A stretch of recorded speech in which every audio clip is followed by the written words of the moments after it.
Welcome to new TV Telugu. Palnadu జిల్లాలో YCP అధినేత జగన్ పర్యటన సందర్భంగా జరిగిన ఓ రోడ్డు ప్రమాదంలో ఆ పార్టీ కార్యకర్త మృతి చెందిన విషాదాన్ని నింపింది. ఈ దురదృష్టకర సంఘటన నేపథ్యంలో వైసీపీ సీనియర్ నేతలు సింగయ్య కుటుంబాన్ని పరామర్శించి పార్టీ అండగా ఉంటుందని భరోసా ఇచ్చారు.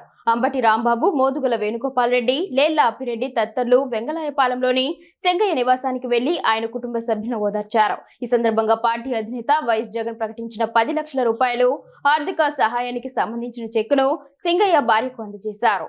ఈ సందర్భంగా అంబటి రాంబాబు మాట్లాడుతూ, సింగయ్య వైసీపీ కార్యకర్త, జగన్ అభిమాని. జగన్ పర్యటనలో కారు ప్రమాదం కారణంగా ఆయన మరణించడం బాధాకరం.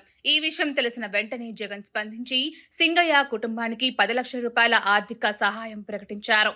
ఆ చెక్కును ఆయన భార్యకు అందించాం. పార్టీ అన్ని విధాలా ఆ కుటుంబానికి అండగా ఉంటుంది అని తెలిపారు.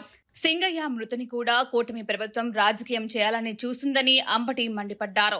జగన్ పర్యటనలో పాల్గొన్న వైసీపీ నాయకులు, కార్యకర్తలపై పోలీసులు అక్రమంగా కేసులు నమోదు చేస్తున్నారు. అన్ని కేసులు పెట్టినా ఏం భయపడం, వాటిపై న్యాయ పోరాటం చేస్తాం.